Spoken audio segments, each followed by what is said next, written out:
Hey, it's Chris from The Chris Stefanic Show, where we dive into how to live a more joyful life every day in your everyday life, the kind of life that God dreams of for you. Check it out. Question that came in, did you find it difficult to enter the Catholic Church at a time when it seems so many are leaving? Someone just texted that question in. Yeah, that was interesting. I had to think about that and work through that for sure. But I think I am driven by, I'm just drawn to love, right? So the story of my father, I was searching for how to love. I think through my conversion, I've learned how to receive God's love more fully, which has been beautiful. And now I'm working on, continuing to receive that, and also how do you love others? How do you reflect that with others? So in coming into the church, I'm very kind of relationship people, like love based, and recognize that the church is built that it's made of people, right? So the messiness didn't stop you. No, because it's made of people. Duh. Yeah. Right? I mean, this is, I love hearing it from a person who's new to this. Because a lot of people have been in it for a long time, think, it's made of people and they stink, so I'm out of here. For the person just coming in, it's like, of course it's made of people, and of course they stink. Right. Often. Yes. Yeah. Well, yeah, but there's that aspect of the love of God. For sure. Well, one of my old friends, I got to be his godfather, a great honor in my life. After many late nights talking to him about the faith, he said, I don't know if there's a God, but if there is, he's a Catholic. It's like, because you're saying that the love that you describe him as, I can't imagine anything else. That's right. But praise God. Okay, so you're experiencing conversion experiences, people's eyes being open. I really am convinced one of the biggest obstacles to faith isn't scandal in the church or intellectual problems with it. It's the fact that people aren't even getting to the point where they're asking big questions. Right. Because yes, it's easy to just scroll your life away. Exactly. Man. Yeah. Are you seeing? Tell us the ways that you're seeing people's lives change through this. Yeah. So we target. And I'm going to combo with this question. I'm sorry to cut you off. Go ahead. How is working for Curiosity help you grow in your own faith? So I want to. Yeah. How are you seeing people's lives change, and how is your own faith changing and deepening through this? Go ahead. That's great.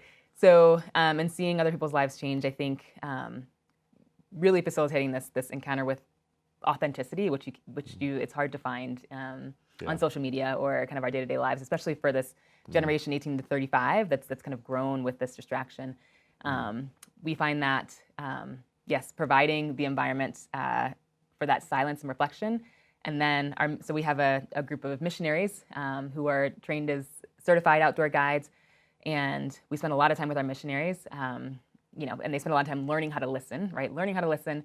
Wow. Going deeper in their own conversion so they can recognize that in other people. So we create an environment that's comfortable to have those deeper conversations. Wow. And that facilitates the conversion experience that we hear from our participants, and why we have such a great referral. So you're raising an army of contemplatives, right? That's right. There's a true missionary. Taking time to think. Yes, that's right. Yeah.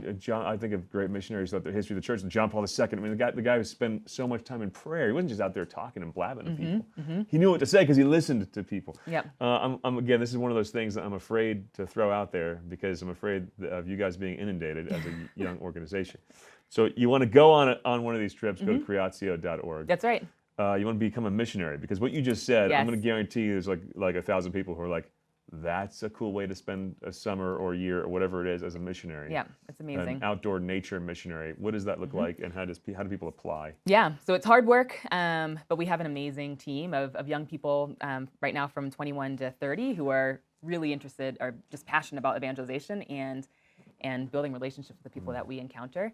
And we're taking applications right now actually for our next missionary guide class through June. Awesome. So you can visit our website. We have a video about what it means to be a missionary guide and apply. You receive training, so we get outdoor certifications and avalanche training, all this kind of stuff. We pay for that. Wow. So as long as you are on fire for evangelizing this next generation of young adults that's coming up, Praise God. We're happy to have you on the team. Praise God. Okay, so I started by talking about the whole nature church thing. Yes.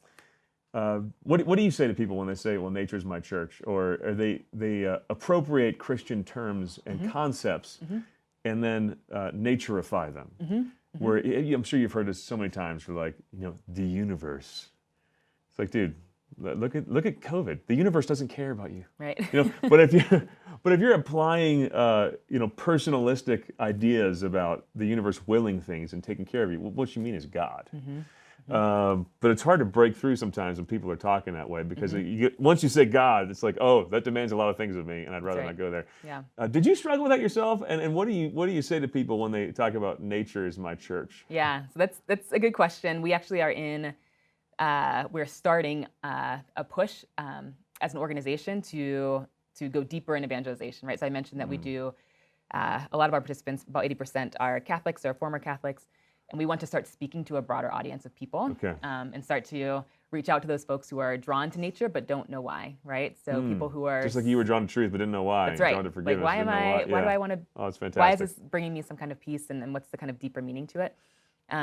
So we're actually in the process of kind of revising our messaging and language to say, there are virtues, there are values. This is, we are drawn to nature. This is authentic. And this is why, this is the next step down, right? So we see ourselves, we want to be competing with REI or with yoga retreats or with, other things that people are looking to ask questions, and say, hey, we have an answer, and we're welcoming and non-judgmental. Come talk with us, and starting on that kind of virtues and values level, and then going deeper in the conversation from there. I love leaning into that space. Yeah, because a lot of people would look at where the world's coming from, just the first gut response is frustration, and you're wrong. But instead to say we have a better answer.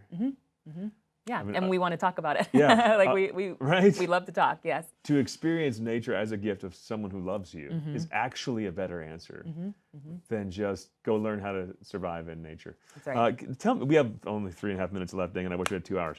So you mentioned those transcendentals, and sometimes it breezes over words like that. Yeah. Pretend I've never heard the word transcendental before. Yes. What is the significance of truth, beauty, and goodness? Oh, that's a hard question for a baby Catholic.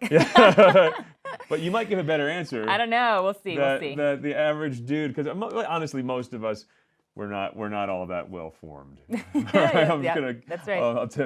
I'll show you my hand here. We don't know what we're talking about. Yeah. But really, you might bring a perspective that's unique. Precisely because this is new to your eyes. A lot of this stuff. So That's right. How would you describe it to people? I think these are the three.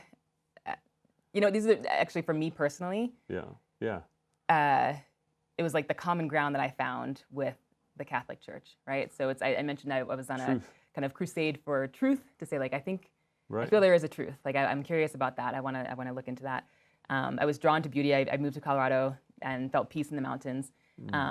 And I'm driven now by wanting to share, what I found with others, and seeing the good in things, right? Even when I look back at my own story, it's right now when I look at it, I'm preoccupied with finding God's grace within that story, the goodness Praise in that, God. Instead of focusing on the negative, right? So, I think I've felt personally that those are, the three, things we have that Catholic Church speaks about that can very easily, anybody can see as part of the human condition, right? The essence of being that we all share, whether you come from a long, history of being catechized or not. It's something that we can all kind of relate to. Man, that's awesome. And you come into the church and you see just a greater fullness of those things. That's right. I love thinking about truth, beauty, and goodness as the fingerprints that God left on the created universe. Yeah. And when you open yourself up to that world all around you, well, you find fingerprints of the Maker. That's right. So, my gosh, I'm stoked to have you on. I'm so energized by hearing about people's conversion stories. And again, I've been wondering what yours was since that Easter Vigil 2 years ago. Yeah. And so energized just talking about new missions that are happening in the church. And what you're doing is so cool. Yeah, so important. And you really lucked out on really you're the executive director of one of the most exciting new apostolates out there. So creatio.org. Yep. Right? That's right. CREATIO. That's right. .org. Man, wasn't that great? I get so much out of these conversations. I know you will too. Be sure to hit subscribe and share the show with everybody you know. We'll see you in the next video.